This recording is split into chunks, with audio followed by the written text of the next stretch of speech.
नए साल से पहले पूरे उत्तर भारत में कड़ाके की ठंड ने दस्तक दे दी है। पहाड़ों पर बर्फबारी का असर मैदानी इलाकों में दिख रहा है। मौसम विभाग के मुताबिक अगले 3 से 4 दिन ऐसा ही हाल रहने के आसार हैं। आप तस्वीरें देख सकते हैं, मैदानी इलाकों की हैं, दिल्ली, जयपुर, जालंधर और आगरा की।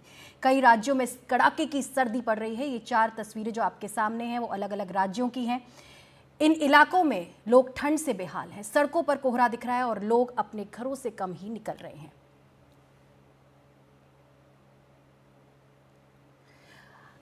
ये जो पहले तस्वीरें हमने आपको दिखाई थी वो मैदानी इलाकों की थी।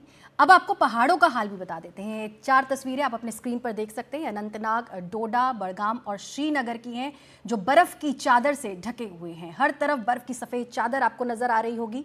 कश्मीर में चिल्ला-ए-कलां की शुरुआत हो गई है। 21 दिसंबर 2024 से लेकर 31 जनवरी तक चिल्ला-ए-कलां होता है। ये कश्मीर का 40 दिनों का ऐसा समय है जिसमें बेहद सर्दी और लगातार बर्फबारी होती है। इस दौरान तापमान माइनस में चला जाता है। कश्मीर में इन दिनों भारी बर्फबारी हो रही है।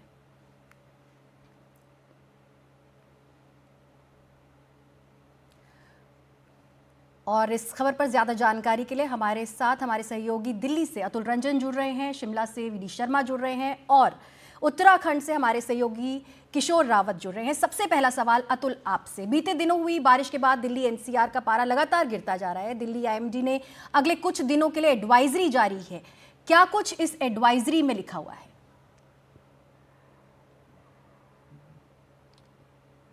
जी, जैसा कि आपने बताया कि पिछले कुछ दिनों से जो है लगातार मौसम में जो ठंडापन है वो लगातार बढ़ता जा रहा है और उसकी प्राइमरी वजह जो आपने बताया कि जो शनिवार को जिस तरह से बारिश देखी गई, रिकॉर्ड तोड़ बारिश हुई दिसंबर के महीने में। अगर आप बात करें तो पिछले 101 सालों का रिकॉर्ड टूट गया और उसके बाद से ही लगातार जो ठंड है वो बढ़ती जा रही है। अगर आईएमडी की जो वार्निंग है उसकी माने तो अगले 2-3 दिन जो है वो लगातार घना कोहरा और साथ ही साथ जो है वो ठंड की चपेट में पूरा उत्तर भारत देखने रहने वाला है।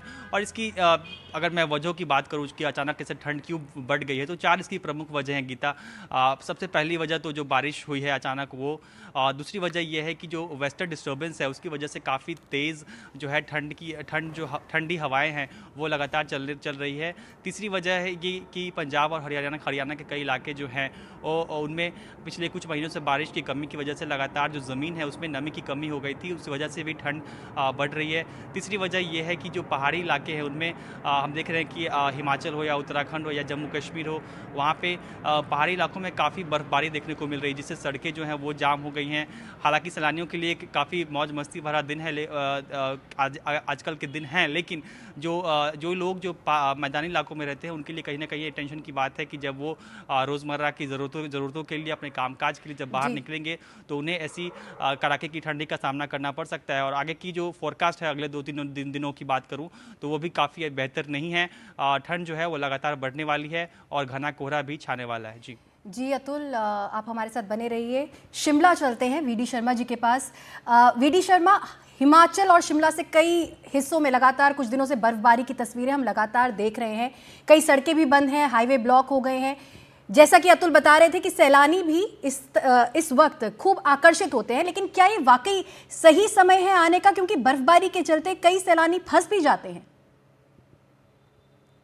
बिल्कुल गीता, आप सही कह रहे हैं। हालांकि बर्फबारी जरूर हुई है हिमाचल प्रदेश में, लेकिन सैलानी फिर भी आकर्षित हो रहे हैं, खासतौर पे शिमला, मनाली, क्योंकि ये ऐसे एरिया है जहाँ बर्फ गिरती तो है, थोड़ी कम गिरती है, लेकिन यहाँ से आगे अगर निकलेंगे आप लाहौल स्पीति की तरफ, अगर मनाली से निकलेंगे या शिमला से किन्नौर की तरफ निकलेंगे तो मुश्किलें बहुत ज्यादा हो सकती है, क्योंकि इन इलाकों में जो है बहुत ज्यादा बर्फ गिरी है। इस वक्त भी जो है 4 से 5 फुट इन इलाकों में बर्फ गिरी है और कुछ इलाकों में अभी भी जो है लाहौल स्पीति की मैं बात करूं, किन्नौर की बात करूं, अभी भी रेस्क्यू ऑपरेशन चल रहा है। जो पर्यटक उधर उस तरफ गए थे उनको रेस्क्यू करने का काम जो वहाँ का जिला प्रशासन है, चाहे किन्नौर की बात करें या लाहौल स्पीति की, वो अभी भी कर रहा है। लेकिन उसके बावजूद भी जो है क्राउड काफी यहाँ पर देखा जा रहा है। हालांकि कुछ इलाकों में जो है, मैं बताऊं आपको, लाहौल स्पीति और किन्नौर की बात कर रहा हूँ, पारा जो है 10 से 12 डिग्री माइनस में है। और हालांकि शिमला और मनाली में भी पारा 1, 2 और कई बार माइनस में भी जा रहा है। ठंड बहुत ज्यादा है, ठंड झेलनी भी है अगर आपको हिमाचल आना है, और ये मुसीबतें भी झेलनी पड़ेगी कुछ इलाकों में। जैसा मैं आपको बता रहा हूँ कि जो ऊपरी पर्वतीय इलाके हैं, यहाँ पर जो है बर्फ गिर रही है, तो पर्यटक फंस रहे हैं। पिछली जो 23 या 24 दिसंबर की जो बर्फबारी हुई थी, उसमें भी करीब करीब जो है 10 से 15 हजार गाड़ियां फंस गई थी। इस बार जो अभी 28 और 29 दिसंबर को बर्फबारी हुई है, इसमें भी 10,000 से गाड़ियां ज्यादा फंसी हुई थी। काफी संख्या में पर्यटक फंसे हुए थे। हालांकि रेस्क्यू अभी भी चल रहा है। तो दोनों चीजें, आकर्षण भी है और मुसीबत भी है। ये तय करना है जिसको हिमाचल घूमने आना है, आकर्षण और मुसीबत। जी, जैसा कि आपने बताया, आकर्षण और मुसीबत दोनों ही बना हुआ है। किशोर हमारे साथ जुड़े हुए हैं उत्तराखंड से। किशोर, वहां भी बर्फबारी की तस्वीरें हम लगातार देख रहे हैं। जैसा कि वीडी शर्मा जी ने भी बताया कि मुसीबत भी बना होता है और आकर्षण का केंद्र भी रहता है। सैलानी खूब पहुंचते हैं वहां पर। क्या कोई ऐसे में प्रशासन द्वारा एडवाइजरी वहां जारी की गई है?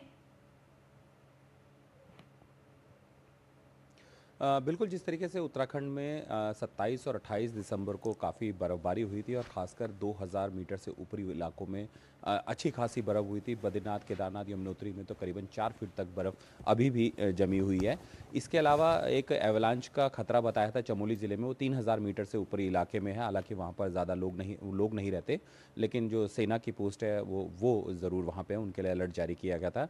इसके अलावा जो एडवाइजरी जारी की गई है उसमें ख़ास बात यह है कि लोगों को ये कहा गया है कि जब बर्फ़ गिरती है तो उस समय सभी वाहन अपने आराम से चलाएं, और जब ज़्यादा बर्फ़ हो जाती है फिर, या बर्फ़ जब पड़ जाती है उसके अगले दिन अपने वाहन ना ले जाएं, क्योंकि उसमें गाड़ियाँ फिसलती है। चाहे वो जम्मू कश्मीर हो या फिर हिमाचल या फिर उत्तराखंड, ऐसी तस्वीरें देखने को लाएगी जिसमें गाड़ियाँ फंस गई या फिर एक्सीडेंट हुए, जो लोगों को काफ़ी नुकसान हुआ है, या फिर कई गाड़ियाँ खाई में भी गिर गई है। अब ऐसे में इसलिए अलर्ट भी जारी किया गया है और निर्देश भी दिए गए। इसके अलावा नया साल है, नए साल मनाने के लिए पहाड़ों पर लोग ज़रूर आ रहे हैं, और बर्फ़ देखने के लिए लोग ज़्यादा ऊंचाई वाले इलाकों में जाते हैं, तो वहाँ फंस भी जाते हैं, तो उनको निकालने वहाँ पर भी एडवाइजरी जारी की, आप अपनी जगहों पे रहे, क्योंकि पहाड़ है और रात के समय में जो नीचे प्लेन्स के लोग आते हैं, यानी जो दिल्ली या फिर चंडीगढ़ तमाम इलाकों से आते हैं, वो इस बात में वहाँ पर पहुँच जाते हैं और उसमें कई बार उनकी दुर्घटना हो जाती है।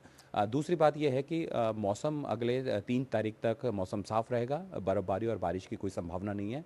लेकिन कल 31 तारीख को 2 दिन के लिए 31 तारीख को माफ़ कीजिएगा, 31 तारीख को हरिद्वार और उधमसिंह नगर में कोहरे की चेतावनी दी है कि वहाँ कोहरा हो सकता है, जिससे तापमान जरूर गिर सकता है। इसके अलावा मौसम अगले 3 जनवरी तक मौसम साफ रहेगा। 3 जनवरी तक मौसम साफ रहेगा। किशोर, आपका, वीडी शर्मा का और अतुल का इस पूरी जानकारी के लिए बहुत बहुत शुक्रिया।